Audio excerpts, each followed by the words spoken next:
Hello, this is Ron Paul with your weekly update for Monday, July 20th. Last week successfully concluded Iran agreement is one of the two most important achievements of an otherwise pretty dismal Obama presidency.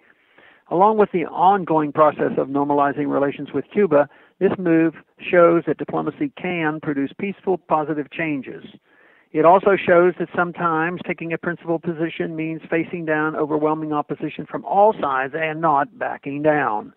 The president should be commended for both of these achievements. The agreement has reduced the chance of a U.S. attack on Iran, which is a great development. But the interventionists will not give up so easily. Already, they are organizing media and lobbying efforts to defeat the agreement in Congress. Will they have enough votes to override a presidential veto of their rejection of the deal?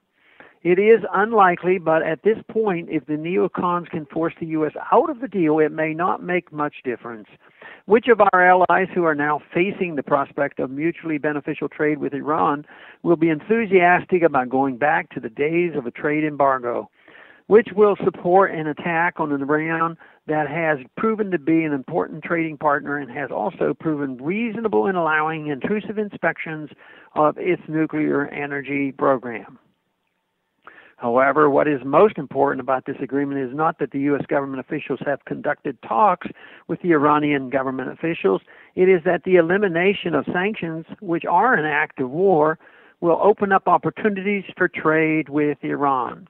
Government-to-government relations are one thing, but real diplomacy is people-to-people, business ventures, tourism, and student exchanges.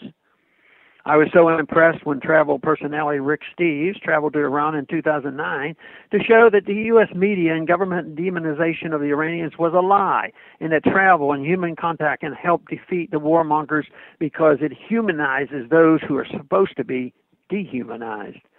As I write in my new book, Swords into Plowshare, our unwise policy with Iran is a perfect example of what the interventionists have given us: 60 years of needless conflict and fear for no justifiable reason. This obsession with Iran is bewildering.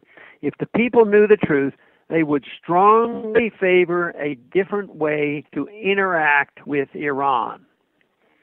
Let's not forget that the Iran crisis started not 31 years ago when the Iran Sanctions Act was signed into law, not 35 years ago when the Iranians overthrew the U.S. installed Shah, but rather 52 years ago when our U.S.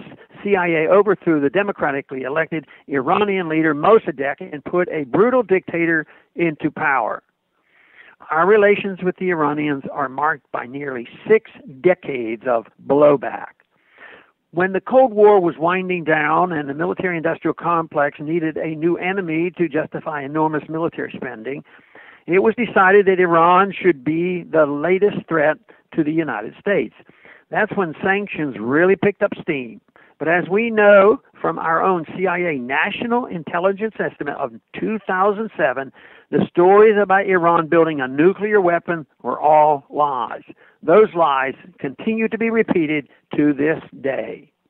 It is unfortunate that Iran was forced to give up some of its sovereignty to allow restrictions on a nuclear energy program that was never found to be in violation of the Non-Proliferation Treaty. But if the net result is the end of sanctions and at least a temporary reprieve from the constant neocon demands for attack, there is much to cheer in the agreement.